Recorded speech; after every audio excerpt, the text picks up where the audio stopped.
اسی طریقے سے 30ویں پاری کی پہلی صورت ہے سورہ نبا،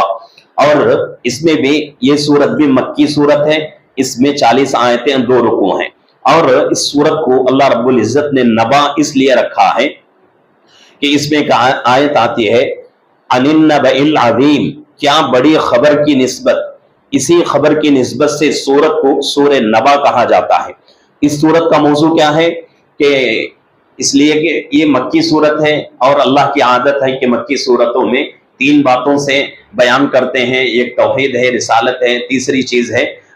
قیامت اور قیامت کے بعد کی زندگی۔ تو اس صورت میں قیامت اور قیامت کے بعد کی زندگی کا بہت زیادہ جو ہے اس میں حکم ہے، بہت ساری باتیں اس میں بیان کی گئی ہیں، اور قیامت کا ایک مختصر نقشہ کھینچا گیا ہے، تو اس لیے کہ یہ صورت مکی ہے۔ اس میں اور بھی بہت ساری چیزیں ہیں۔